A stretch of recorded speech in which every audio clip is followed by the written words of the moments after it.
अस्सलाम वालेकुम, मैं हूं वनीज़ा और आप देख रहे हैं kitchen with Vaneeza YouTube channel. आज हम बनाएंगे बहुत ही मज़ेदार और झटपट से बनने वाली दो तरह की ग्रीन चटनी। तो जल्दी से देखते हैं हमें इन चटनियाँ बनाने के लिए किन किन चीज़ों की ज़रूरत है। तो सबसे पहले हम हाफ बाउल जितना फ्रेश हरा धनिया लेंगे। इसे पानी से अच्छी तरह वॉश कर लें। धनिया से थोड़ा सा कम पुदीना, एक स्मॉल साइज की प्याज, उसे बारीक बारीक काट लें।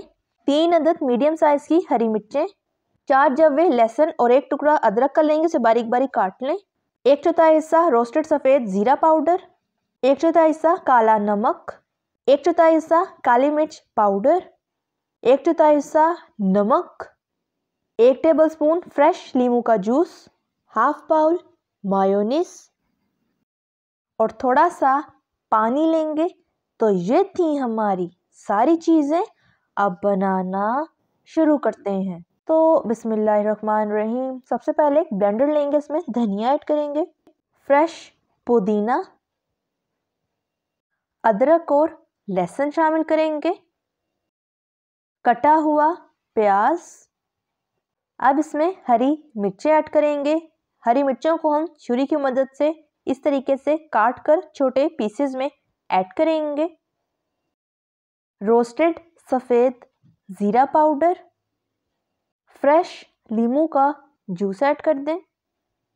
अब थोड़ा सा पानी ऐड करेंगे। अब ब्लेंडर को चला देंगे और चटनी को अच्छी तरह ब्लेंड कर लेंगे। तो चटनी हमारी अच्छी तरह ब्लेंड हो चुकी है। अब ब्लेंडर को ऑफ कर देंगे और एक बाउल लेंगे और उसमें ब्लेंड की हुई चटनी को ऐड कर देंगे। तो चटनी को हमने बाउल में ऐड कर लिया है। आप इस चटनी को इसी तरह फ्रीज़र में फ्रीज कर सकते हैं, लेकिन हम इस चटनी को अभी सर्व करेंगे। तो सबसे पहले हम काला नमक ऐड करेंगे। नमक को आप अपने टेस्ट के मुताबिक कम या ज़्यादा कर सकते हैं। काली मिर्च पाउडर। अब चम्मच से अच्छी तरह मिक्स कर लेंगे। फ्रीज हुई चटनी को जब आपने सर्व करना है तो उसी वक्त में आपने नमक और काली मिर्च को ऐड करना है। अब हम मायोनीज लेंगे और हाफ चटनी को हम मायोनीज के अंदर ऐड कर देंगे। तो हाफ चटनी हमने ऐड कर दी है, बाकी को हम साइड पे रख देंगे और इसे चम्मच से अच्छी तरह मिक्स कर लेंगे।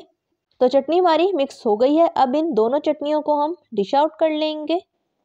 तो तैयार है हमारी ज़बरदस्त सी मज़ेदार सी झटपट से बनने वाली दो तरह की ग्रीन चटनियाँ। अब ग्रीन चटनी को खाकर चेक कर लेते हैं किस तरह की तैयार हुई है।